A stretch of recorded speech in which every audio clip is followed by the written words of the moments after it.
But what I am seeing in the future and what I think will be the future of men's work is a modality that incorporates all of these different ways of expanding a man's capacity. One that takes him into the depth of his childhood wounds and patterning, one that trains his body and nervous system for presence and sharpness and awareness, and one that takes him through an initiation meant to move him from boyhood to manhood. Welcome back to the Embodied Relationship Experience podcast. My name is John Wineland. I'll be your host today. But before we continue, if you are watching this on YouTube, please smash the like button, subscribe, leave a comment if you like. What do you think about the episode? That really helps us get the content out to more people. If you're listening on Apple Podcasts, please leave us a review. Let us know what you think. Same thing with Spotify.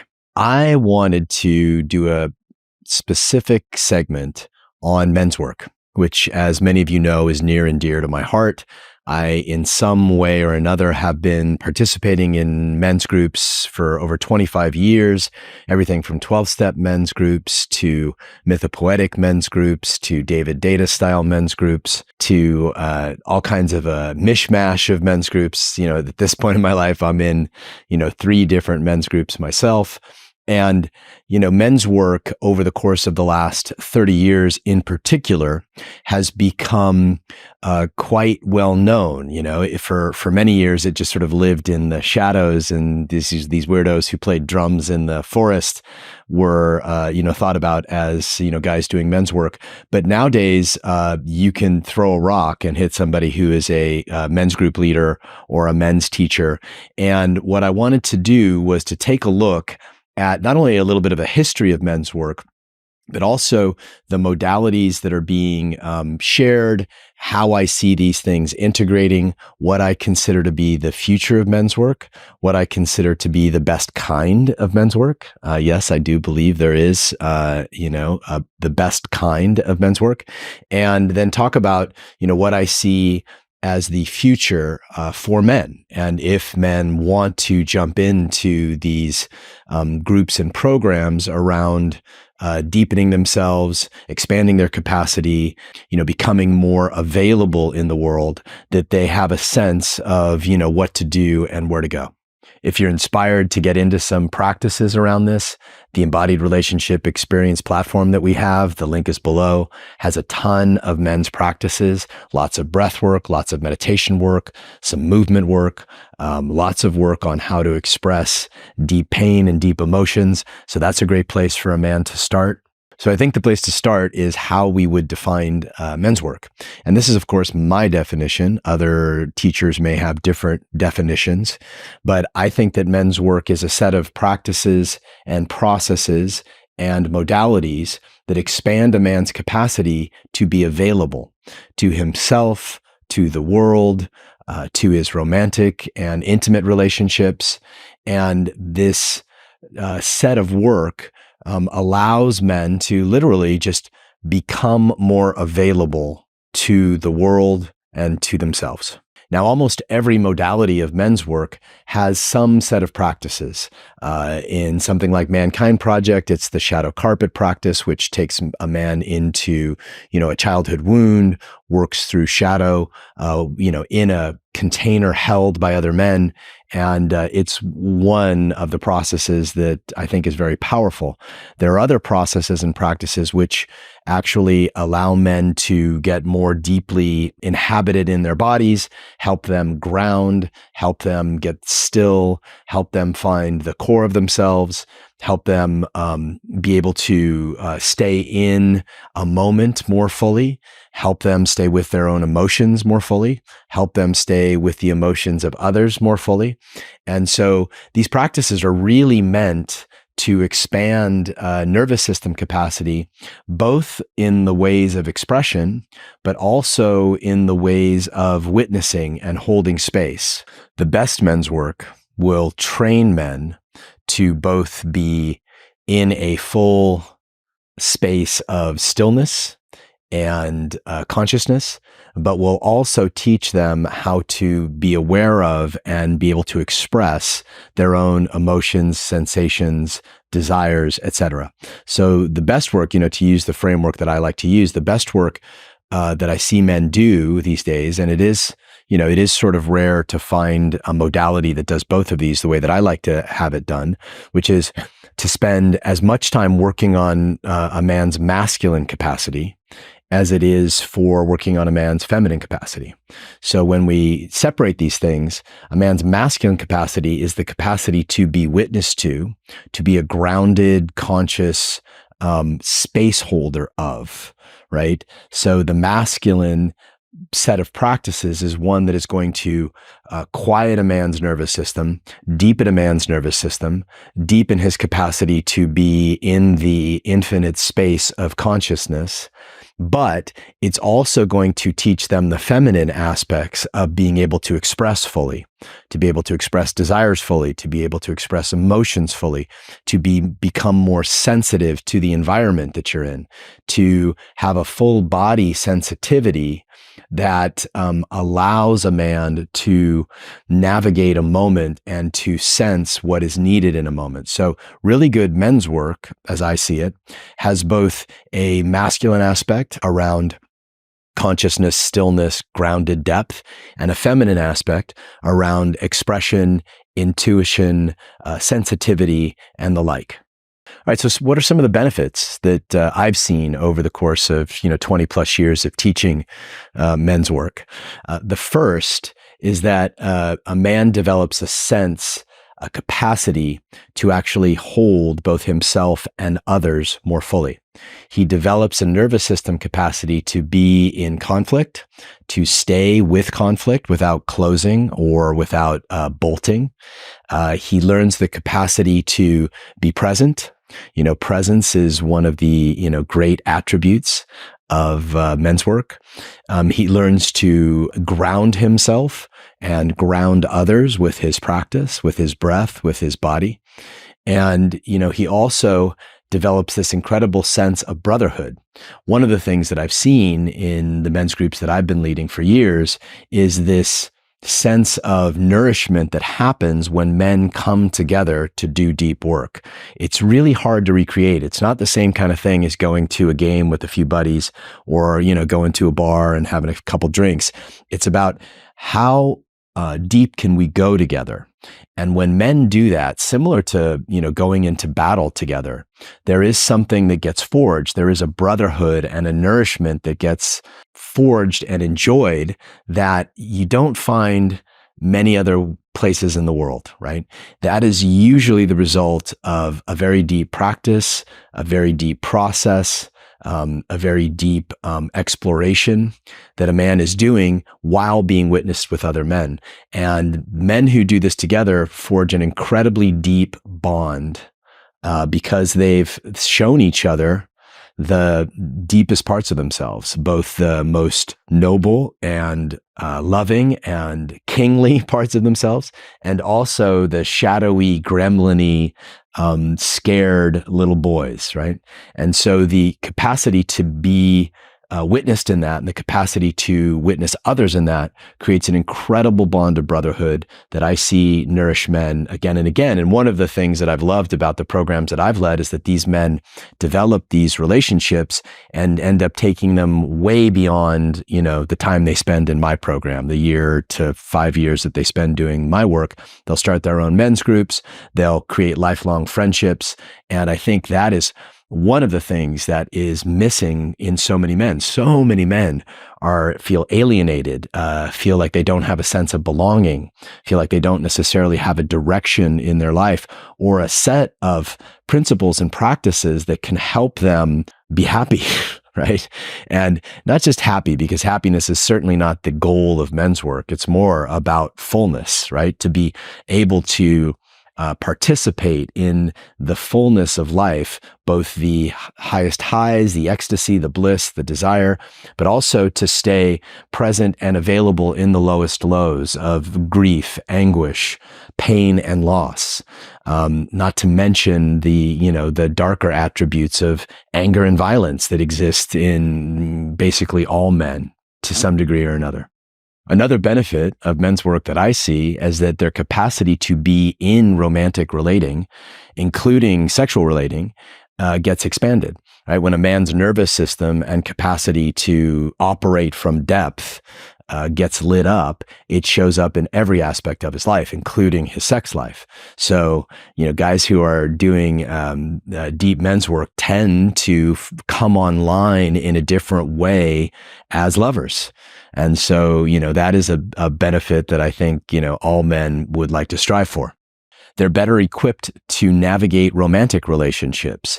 Their capacity to both be with another's upset, to speak a clear truth, to understand the dynamics of the masculine-feminine dance get expanded. Their capacity to be non-reactive gets expanded.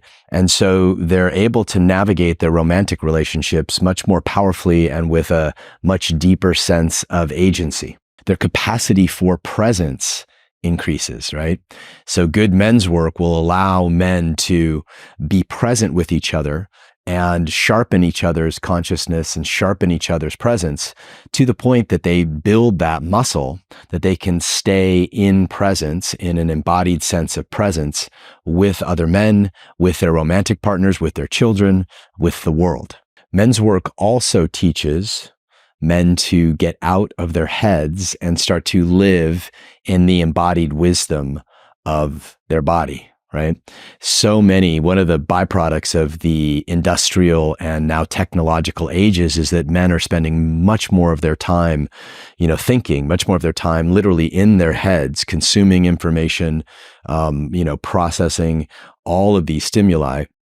And they've lost over the last couple hundred years an embodied relationship, not only with themselves, but with nature. So good men's work takes men into a better relationship with their bodies, where they can actually live more from here to here than from here to here. And the benefits of that are just a deeper sense of trust. Women will trust you more. The world will trust you more, right? There's a certain set of, there's an anxiety that comes from a man who's thinking all the time. There's an anxiety that's transmitted from a man who's constantly strategizing as to how he wants to navigate the world.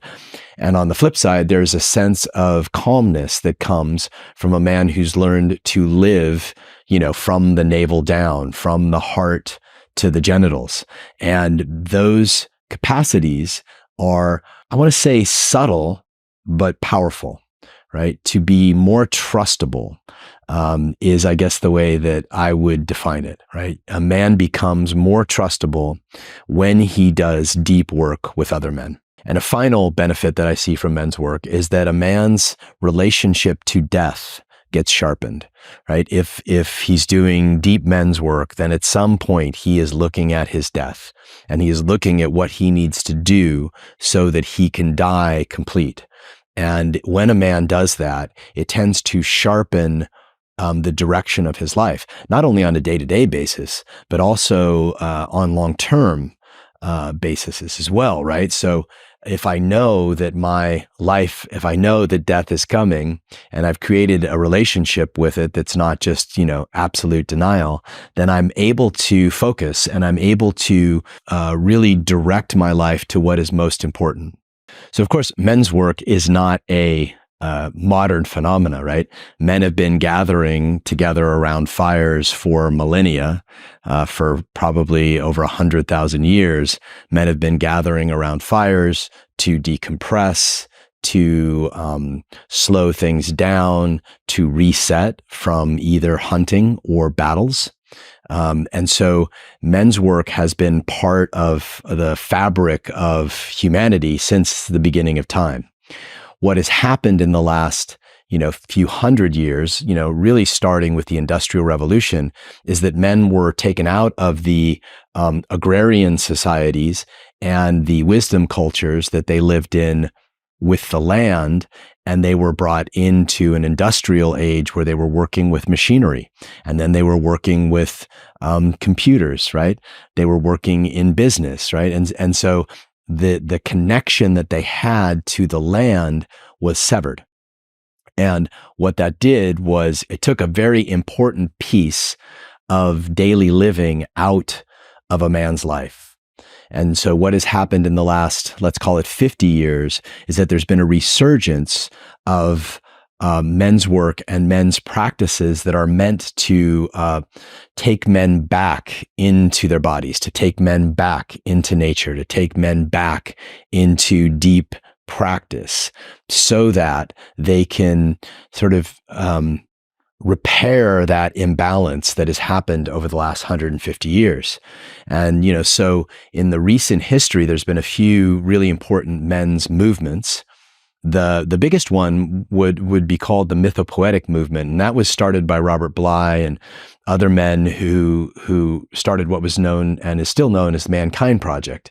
And they would use mythopoetic metaphor and analogy. Robert Bly wrote the great book Iron John, and in that it talks about a man's journey of separating from his mother, of finding his wild man, of reclaiming his sovereignty and power.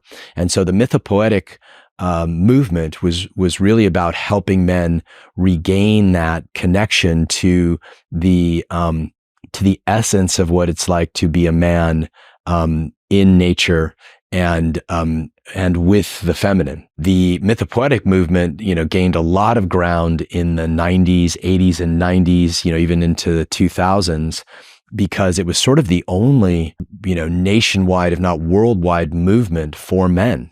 And so men would go into these trainings, they'd sort of be stripped of all of their technology. They'd go into this training where they would have to meet their shadow and be with a group of other men for 2.5 or 3 days. And in that meeting of their shadow, they were taken through a sort of initiation, sort of a death practice. And in that practice, they came out, reborn. And then the mythopoetic groups would have integration groups that men could join in their communities and continue to do the work and the processes. Around the mid-1990s, if not a little bit earlier, a different kind of men's work started to emerge, and it was led by one of my teachers, David Data. He wrote a book called The Way of the Superior Man, and his approach to men's practice was much more yogic and meditative. So rather than, going into therapeutic processes, or, more sort of relational processes or shadow work processes, Data's approach was that the masculine itself is consciousness. And there are a set of practices and everything from breath work to eye gazing to working with other men in sharpening consciousness. And it was really about developing a man's capacity to embody consciousness, to become presence. And part of what David was teaching was that there is a yogic capacity where you can touch your masculine as a practice, and you can expand your masculine capacity through breath work, through stilling the mind, through activating the body. But this was much more yogic and less process oriented. And this yogic capacity became incredibly important with regards to men's relationship to the feminine, their sexual relationship to the feminine, their emotional relationship to the feminine. And so a bunch of groups started to pop up in the mid-90s and early 2000s, especially, that were rooted in David Data's seminal work, The Way of the Superior Man. And these David Data style men's groups started to pop up. That's, sort of where I, went deep into the rabbit hole with my own men's practice. was, I started to lead these groups in 2009. And so these groups would have a set of practices that were meant to sharpen a man's consciousness, that were meant to deepen a man's capacity to rest in consciousness, and were meant to give a man a circle of feedback that would sharpen him and help him lean into an edge that he was meeting somewhere in his life. That edge might be anything from, speaking your truth to your feminine partner, to, to asking for more money at work, to leaning into a certain emotion that had been denied, to holding a certain pose of presence that had never been cultivated. And so one of the great aspects and gifts of Data's men's work was that it centered around leading a man into an edge, and that the masculine, David claimed, was expanded and elevated through challenge. Right? The feminine is expanded and elevated through praise and through being witnessed and seen, but the masculine in all of us, right, not just men, grows through challenge. And so these Data men's works were really focused on edge hunting and how you can take a man into an edge and hold him at an edge, and in that way expand his capacity. Right? So you've had these mythopoetic movements that were happening in the 80s and 90s that were meant to take a man, into his, the pain of being separated from mother, the pain of being raised by, non-perfect parents, the pain of separation from nature and from self. And then Data came along a few years later and started to add to that. Okay, now that's great, but now we need to teach men how to drop into their masculine. And his groups became incredibly popular. The Way of the Superior Man is still the best-selling men's work book of all time, and now you have these yogic and meditative practices that are meant to deepen a man's capacity, along with these therapeutic processes and shadow processes that are meant to help clear a man's pain. You could say the Mythopoetic work was as much therapeutic, right, as the David Data work was as much yogic and meditative. And so what you had are these two really beautiful opportunities to cultivate your capacity as a man. Over the last few years in particular, there's been a resurgence of initiatory and ritualistic practices of manhood. If you go back to the wisdom cultures of the Americas, or basically any wisdom cultures, throughout time, young men were taken through initiations. And the modern man has really not had that experience. The same kind of initiatory practices that took a man from a boy into manhood don't exist or didn't exist. And so in the last few years, you've seen men's work arise again that is, borrowing some of these initiatory practices and taking men through these initiations, these trials that help them, kind of shed the boy and show up as the man. And these initiatory practices are very much around facing death. So, for example, the best example of this is a vision quest, where a man fasts and goes into the desert or into the mountains by himself, held by a group, and, goes there and waits for a vision. Part of this vision work is to help him face himself in aloneness, right? To face himself and create a relationship with the divine, in this very stressful experience of being alone without food in the desert for a period of time. And, one of the things that the vision quest helps a man do is to cry out for a vision, right? That part of becoming a man in the world is to move from being, a boy who's being taken care of to becoming a man who is creating something for the world. Now, this is something that Data also stressed, right? Which is that a man has to find his deepest purpose, that a man has to, part of becoming a man, part of deepening in your masculine, let's say, is to get very clear on what your deepest purpose is, and then to go about creating that in the world. So in these ritualistic men's movements that have sort of cropped up over the last 10 years, you've got men going into ritualistic practices. You could say shamanic practices to face death, to kind of, I don't want to say kill the boy, but move past boyhood into manhood by facing deep challenge. A great example of this in the indigenous world, in the first world cultures here in the Americas, is the Sundance, right?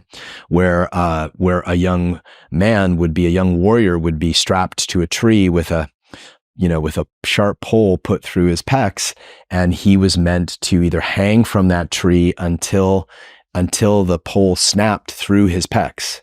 And, there's a bunch of fasting and dancing and sweating going on in this initiation as well. But what you've seen now are that men are trying to recreate, not that they're trying to recreate the Sundance, hopefully they won't, but that they are trying to recreate initiatory practices. So you've got these ritualistic practices, you've got these yogic practices, you've got these therapeutic practices. And these are all now, we're at a point in time where really good men's work is starting to weave these things together. Another beautiful initiatory practice is moral combat, right? So taking men into a space where they have to face an opponent and face their fears, right, in front of other men, right? There are groups that will take men into these sort of moral combat scenarios, and that's a way for a man to challenge his fears, to challenge himself, to stay in right relationship with aggression and battle. And that has also become part of the ritualistic or initiatory practices that have emerged in the last few years. As of yet, these different approaches to men's work have stayed separate, right? You can either get into the Mankind Project, or you can get into a David Data style men's work, or you can get into, some kind of initiatory or ritualistic practice. Let's call it, more shamanic men's work or more vision quest kind of men's work. But what I am seeing in the future, and what I think will be the future of men's work, is a modality that incorporates all of these different ways of expanding a man's capacity. One that takes him into the depth of his childhood wounds and patterning, one that trains his body and nervous system for presence and sharpness and awareness, and one that takes him through an initiation meant to move him from boyhood to manhood. Now, there's much more aspects to it, and I'm going to go into what I believe, would make a future men's work path most helpful and most expansive for men. This is obviously something that I'm very passionate about. I mean, I spend my life, working with men. I run a men's program every year. And, what I've been trying to do is to pull what I believe to be the best aspects of all of this work into a men's program that I think allows for men to grow in all of these various areas. So what do I see as the future of men's work? Quite frankly, what I see is an integration of all of these things that I have been talking about, right? And the capacity for a man to deeply tap into his masculine aspect, his capacity for consciousness, stillness, depth, groundedness, his ability to be with experience cleanly and fully. That is a different set of practices than those that are about him expressing his desires, expressing his pain, expressing his, emotions, expressing his deep grief, right? These are two different aspects of men's work. You could say that the men's work that teaches men about expression and about, emotional clearing and about sensation and desire is teaching a man to expand his feminine capacity. Because, as I've said before, experience, anything that is experience of energy, whether it's moving emotions, whether it's experiencing desire, right? That is working on a man's capacity to be in his feminine, right? His emotions are the feminine. His desires are the feminine. His pain is his feminine. And so a man's feminine body has been activated by these practices, by being able to, everything from a primal scream to embodying his, deepest sexual desire to, to expressing himself as energy, right? So any men's work that takes men into that aspect of being is working a man's feminine. And that is beautiful and that is great. But what will often happen is that men will stop there and they think it's men's work. Being a warrior and pounding on your chest is not men's work. That is actually a man in his feminine. When a man gets aggressive, his estrogen levels spike up, right? When a man is expressing his aggression, right, that is him expressing the feminine, right? A man who is in stillness, a man who is in the expansive field of awareness and consciousness is in his masculine. And so just working on expression, right, sensation and expression, and sensitivity, although it's beautiful, and I think every man needs to do that, it is not the totality of what I believe good men's work is. Good men's work is going to have both a man's capacity to be still, a man's capacity to face an edge, a man's capacity to face death, a man's capacity to be sharp and sharpen in consciousness. These are all aspects of cultivating our masculine. And they are just as important as the aspects of being able to express our pain, to be able to feel fully, to be able to be sensitive to everybody around us. Both of these things need to happen at the same time. And for those of you who've read my book, I go into this in depth, right? That the best practice, the deepest men's work, is about the integration of these two things: the integration of awareness, of consciousness, and energy, the integration of awareness and emotion, the integration of awareness and sexual desire, right? And so when we are able to expand our capacity for awareness, for consciousness, for stillness, for depth, for groundedness, and we're able to feel and express more, we have become more available in an integrated way for the world.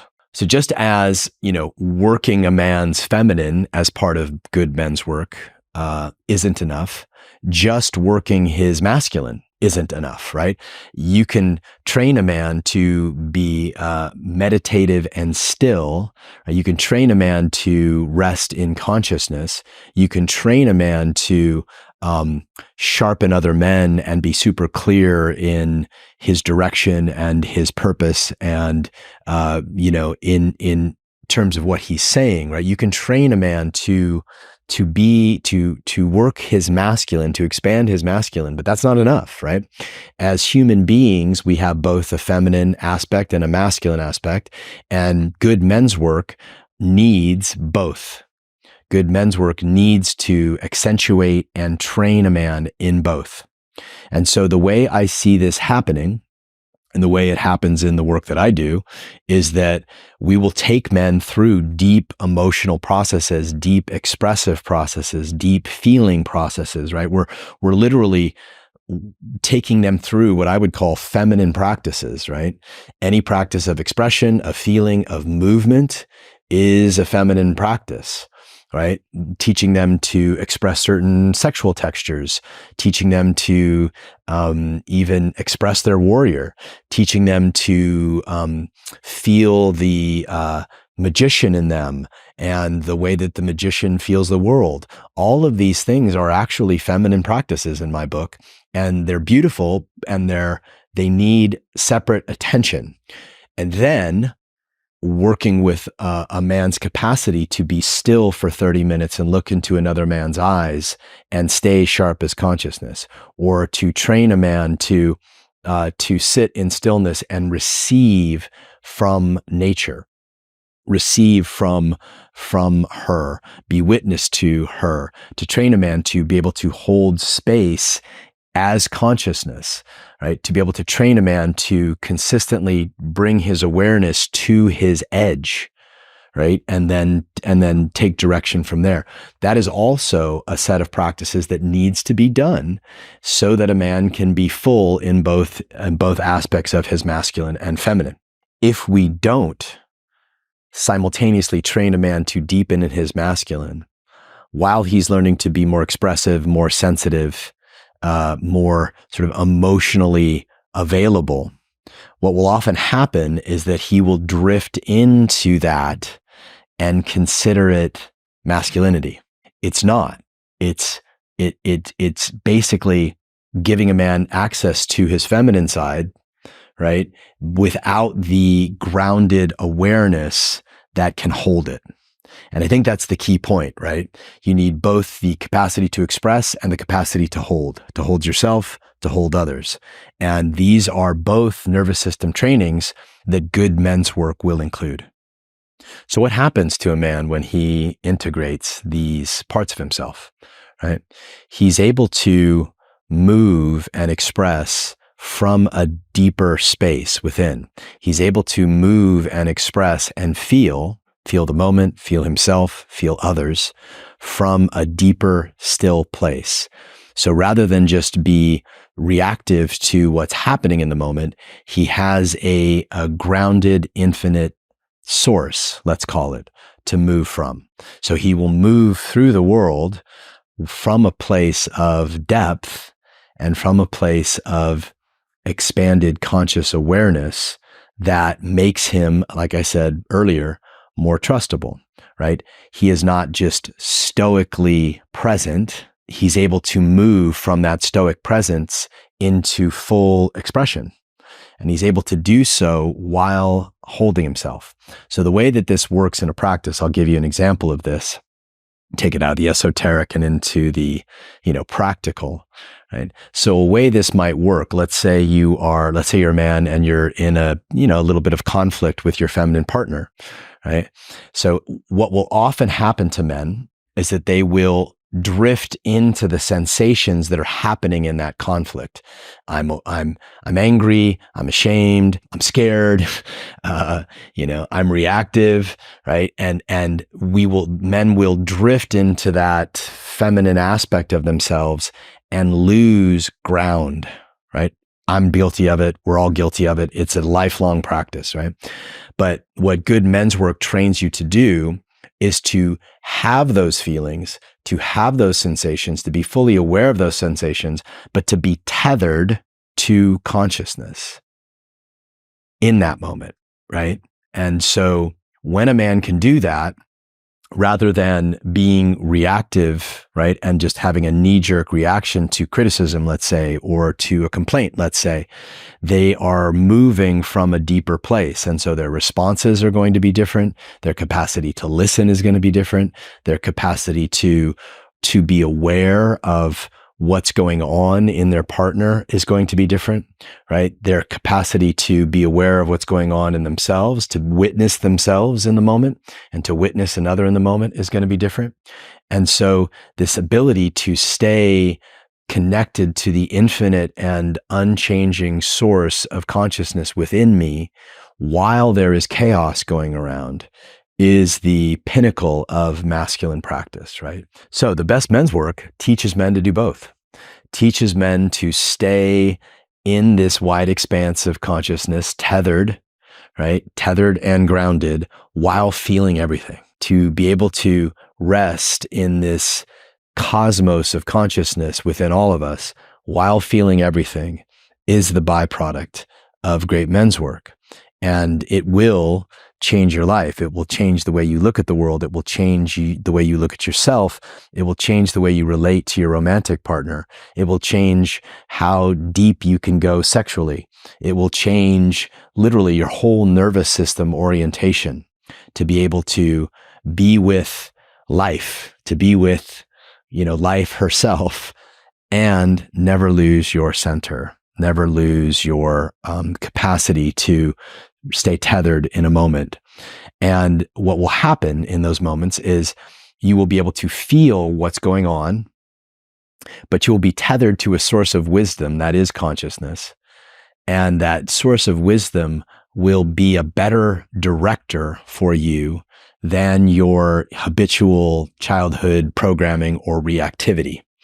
And so the great benefit of good men's work is the capacity to tap into a source of wisdom that is immovable and unchangeable, no matter what's happening around you. So here's what I see happening in the men's work space that I think will be really beneficial. Men's work programs are going to start to come up that can take men through an initiatory process, that can take men into deep therapeutic processes of clearing pain and anger from the body. And they can also train men to develop that yogic and meditative capacity for embodied presence and stillness. And when those three things are, in a good program, when men will expand, men will grow, men will find parts of themselves that they probably never met. That's often something I see in my men's programs is that men will find parts of themselves that they had never met or they thought were long dead. And so our capacity to train ourselves to continually lean into ego death, to continually lean into the fear of failing, to continually lean into the edges of our life while staying tethered and present as consciousness and while feeling everything, that is the end game of good men's work. So if you're a man watching this and you want to get more deeply into men's work, you can, basically just Google men's work and you'll see a lot of programs. I do a program every year. There are a number of other teachers that do men's work every year. So there are a number of places where you can find, there's a dozen good teachers in the US and Europe that I think, and good programs that I think take men through a really beautiful swath of this. But what I see happening more and more is that men often confuse warrioring up and primal screaming for actually doing the work that expands their masculine capacity. And so as you search for these programs, make sure that you're getting all three of these elements that I talked about. Or if you're not, you might have to supplement it with another program. But there absolutely needs to be some kind of challenge and initiation in your life, some kind of challenge and initiation that you do. There needs to be practice that puts you in control of your own nervous system. And there has to be a practice that expands your capacity to feel and express yourself fully. If you're inspired to get into some practices around this, the Embodied Relationship Experience platform that we have, the link is below, has a ton of men's practices, lots of breath work, lots of meditation work, some movement work, lots of work on how to express deep pain and deep emotions. So that's a great place for a man to start. I'd also recommend some books. David's The Way of the Superior Man is a fantastic start. Robert Bly, Iron John is a fantastic start. I wrote a book called From the Core that sort of incorporates a lot of the things that we've been talking about on this podcast. There are a lot of good men's work books. And I think it's important that if you get into it, that you really understand the nature of what makes let's consider this wholeness, right? So good men's work should create wholeness in a man. And that is not just the masculine. It's not just his feminine. It's a beautiful integration of both of those capacities.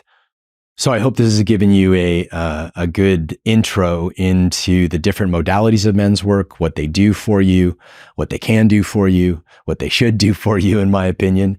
And I hope that, on your journey, if you are a man watching this, I hope that this helps to spur you, into a journey of seeking brotherhood and seeking depth with other men, because men need it, right?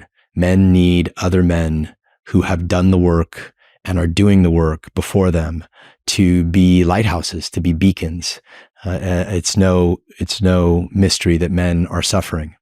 So there is a way out. I've seen it now for 20 some odd years. There is a way out for men to find a place where they belong, where they can find a place where they can be fully expressed, where they find a place where they can be challenged with love, and where they find a place where they can drop into the deepest parts of themselves to their cores, if you will. But before we continue, if you are watching this on YouTube, please smash the like button, subscribe, leave a comment if you like. What do you think about the episode? That really helps us get the content out to more people. If you're listening on Apple Podcasts, please leave us a review. Let us know what you think. Same thing with Spotify. So I hope you've enjoyed this episode, and we'll see you next time on the Embodied Relationship Experience.